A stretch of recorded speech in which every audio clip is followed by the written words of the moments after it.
నమస్తే, నేను Vamshi. Welcome to I news. Bollywood ను ఇప్పుడు ఒకే ఒక్క పేరు వణికిస్తుంది. అదే లారెన్స్ బిష్నోయ్. సల్మాన్ ఖాన్ తర్వాత ఇప్పుడు ఈ గ్యాంగ్ టార్గెట్ లిస్ట్ లో స్టార్ హీరో రణవీర్ సింగ్ చేరడం ఇండస్ట్రీలో పెను సంచలనం రేపుతుంది. దురంధర్ సక్సెస్ తో జోరు మీదున్న రణవీర్ కు వచ్చిన ఆ ఒక్క వాట్సాప్ మెసేజ్ ఇప్పుడు ముంబై పోలీసులను ఉలిక్కిపడేలా చేసింది. అసలు రణవీర్ ను బిష్నోయ్ గ్యాంగ్ ఎందుకు టార్గెట్ చేసింది? బాలీవుడ్ లో మళ్ళీ 90ల నాటి చీకటి రోజులు మొదలయ్యాయా? ఈ ప్రత్యేక కథనంలో చూద్దాం. బాలీవుడ్ సెలబ్రిటీల గుండెల్లో ఇప్పుడు రైళ్లు పరిగెడుతున్నాయి. దానికి కారణం సాక్షాత్తు గ్యాంగ్స్టర్ లారెన్స్ బిష్నోయ్ పేరుతో వస్తున్న వరుస బెదిరింపులే. రీసెంట్ గా రణవీర్ సింగ్ నటించిన దురంధర్ మూవీ బాక్స్ ఆఫీస్ వద్ద భారీ విజయాన్ని అందుకుంది.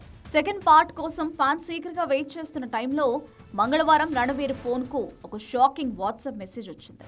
అందులో కోట్లాది రూపాయల ప్రొటెక్షన్ మనీ డిమాండ్ చేస్తూ తాము బిష్నోయ్ గ్యాంగ్ మనుషులమని హెచ్చరించారు. ఈ మెసేజ్ వచ్చిన వెంటనే అలర్ట్ అయిన పోలీసులు రణవీర్ ఇంటి వద్ద భారీ సెక్యూరిటీని మోహరించారు. కానీ ఇక్కడ మిస్టరీ ఏంటంటే, లారెన్స్ బిష్నోయ్ ప్రస్తుతం గుజరాత్ లోని సబర్మతి జైల్లో హై సెక్యూరిటీ మధ్య ఉన్నాడు. మరి జైల్లో ఉంటూనే బయట ఇంత పెద్ద సామ్రాజ్యాన్ని ఎలా నడుపుతున్నాడు?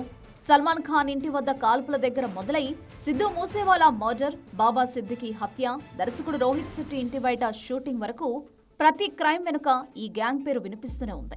ఇప్పుడు రణవీర్ సింగ్ కు వచ్చిన థ్రెట్ చూస్తుంటే 90వ దశకంలో బాలీవుడ్ ను గజగజ వణికించిన అండర్ వరల్డ్ మాఫియా మళ్లీ తిరిగి వచ్చిందా అనే భయం అందరినీ వెంటాడుతోంది. ఫ్లాష్ బ్యాక్ లోకి వెళితే అప్పట్లో సినిమాలకు బ్యాంకుల నుంచి లోన్స్ వచ్చేవి కావు. దీంతో మేకర్స్ అండర్ వరల్డ్ ఫండింగ్ పై డిపెండ్ అయ్యేవారు. ఆ టైంలోనే T series boss Gulshan Kumar హత్య దేశాన్ని షేక్ చేసింది. రాకేష్ రోషన్ పై అటాక్స్ జరిగాయి. సునీల్ శెట్టి, మనీషా కోయిరాలా వంటి వారికి ప్రాణహాని కలిగింది. ఆ చీకటి రోజులను మర్చిపోతున్న టైంలో ఇప్పుడు బిష్నోయ్ గ్యాంగ్ రూపంలో మళ్లీ అదే పరిస్థితి పునరావృతమవుతోంది. మునవ్వర్, షారుఖీ, కపిల్ శర్మ వంటి పాపులర్ స్టార్స్ కూడా ఇప్పుడు భయం నీడలోనే గడుపుతున్నారు. ఇండస్ట్రీ హోదా వచ్చిన తర్వాత తగ్గుముఖం పట్టిన ఈ మాఫియా ప్రభావం ఇప్పుడు డిజిటల్ యుగంలో మళ్లీ పంజా విసరడం అందరినీ ఆశ్చర్యానికి గురి చేస్తోంది.